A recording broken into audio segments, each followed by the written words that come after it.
Hey sushi lovers! Welcome back to Cook and Travel. Today we're diving into the art of making sushi at home. Let's get started. Making sushi at home might sound intimidating, but trust me, it's easier than you think.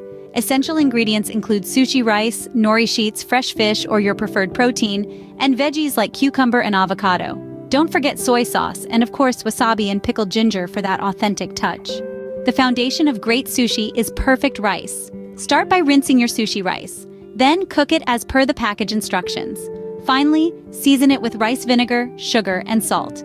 This will give it that signature sushi flavor. Now let's prepare our fillings. Slice your fresh vegetables and fish into thin strips.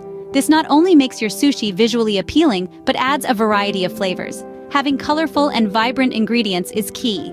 Time to roll. Lay a sheet of nori on your bamboo mat. Wet your hands, then spread a thin layer of sushi rice over the nori, leaving a small border at the top. Arrange your chosen fillings. Now, let's roll. Use the bamboo mat to shape it into a tight roll. Once you have your sushi roll, grab a sharp knife and dampen it slightly. Carefully, slice the roll into bite-sized pieces. Next, arrange these pieces artistically on a plate. Your creativity here can really shine. And voila, you've got homemade sushi rolls. Now the best part, dipping and enjoying. Embrace the soy sauce, dare the wasabi, or try pickled ginger. And savor the incredible flavors you've created. Before we wrap up, here are a few tips to perfect your homemade sushi game. Keep your hands and knife slightly damp to prevent sticking. Experiment with different fillings. Don't overstuff your rolls for easy rolling and slicing.